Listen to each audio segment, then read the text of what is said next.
Hey everyone.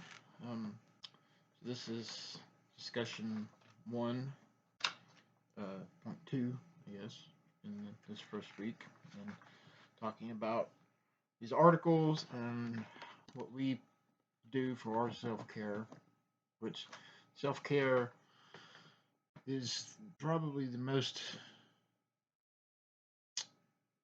important thing to me.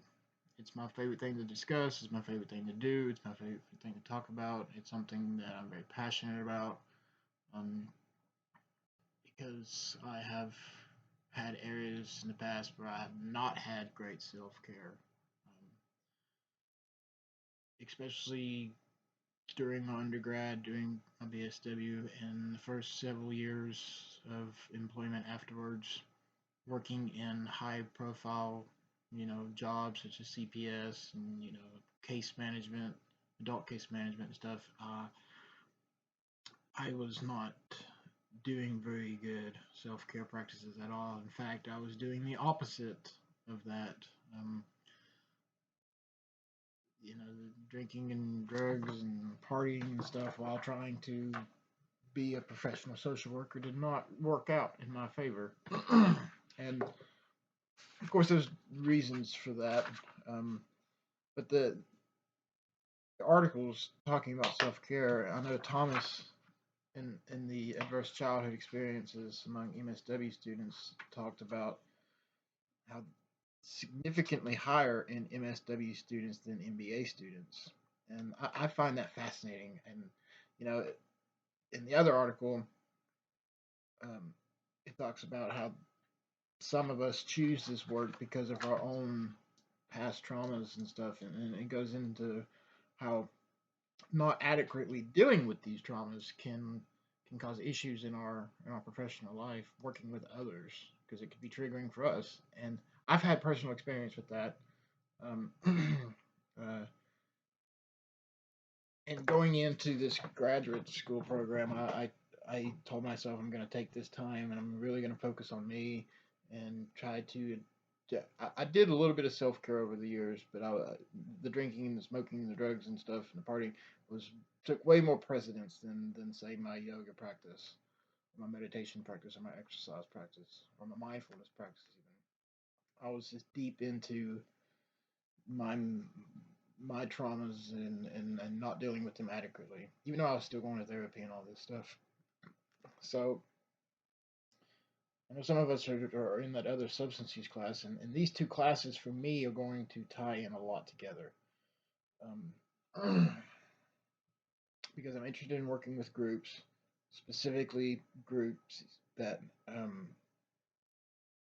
have dealings with trauma and substance use, because that's something I know very personally about. Um, this year I have ramped up after May.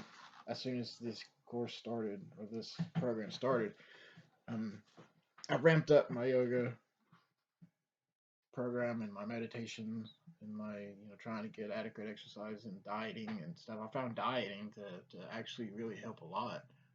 Um, it seems like diet.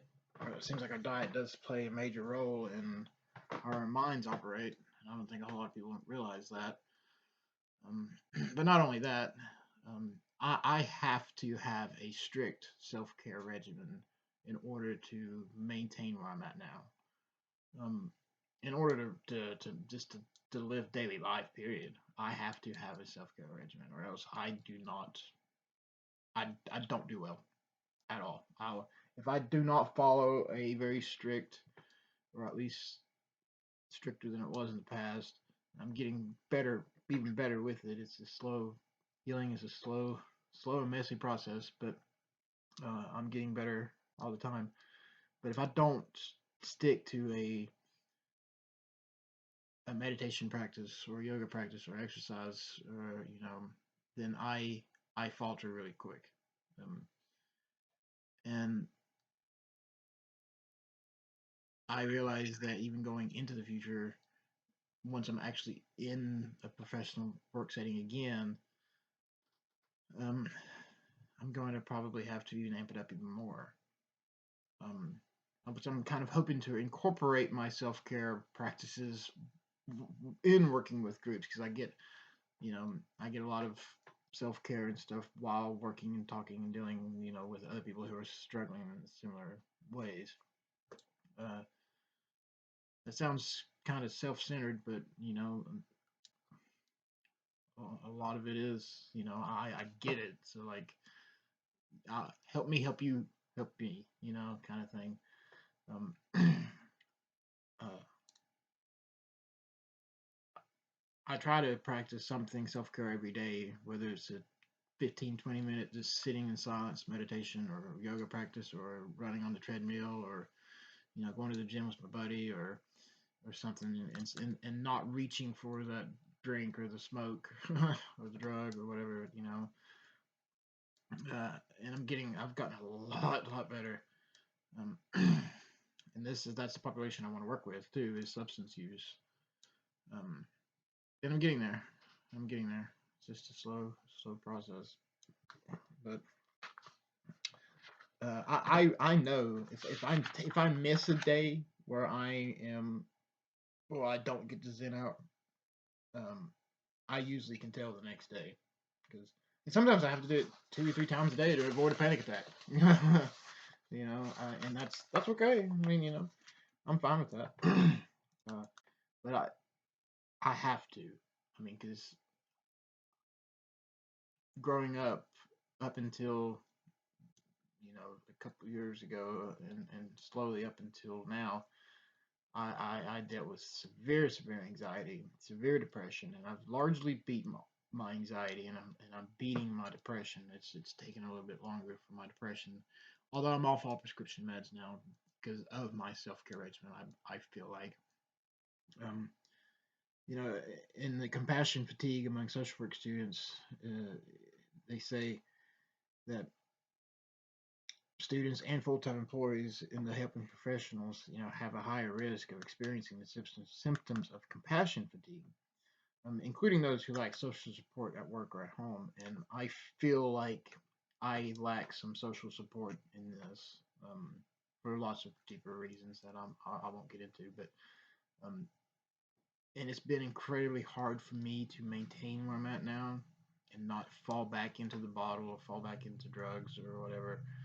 Um, and I walk a very fine line, um, with it right now, because I still am a very sociable person. I still like to have fun, and I believe that is also a form of self care too.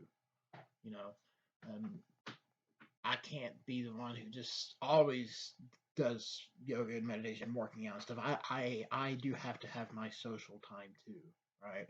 I'm a very sociable person. I like to go out. I like to talk to my people. I like to go watch, listen to music and stuff. So, unfortunately, alcohol is such a norm in our society today. That's just what we do. We go out and we drink.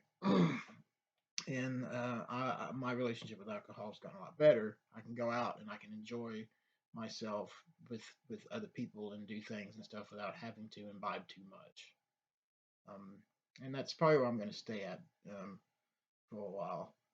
Some people can't do that at all, um, and I'm proud to say that I have maintained that, and that's where I hope to stay.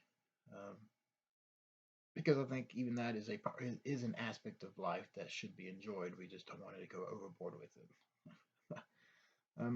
So yeah, and that is my goal, and I'm hoping to. Right now, I just don't have the time, or the energy yet, but I'm hoping to, once I'm even further into my own healing and my own recovery and stuff, that I spend more time, you know, studying my working out my mind and my body and stuff. My mind is getting a lot better, but I would love to spend more time, exercising and working out and stuff. And I'm hoping that maybe after this program and then things settle down a little bit, I can start to do that too. So where I'm at. Good discussion.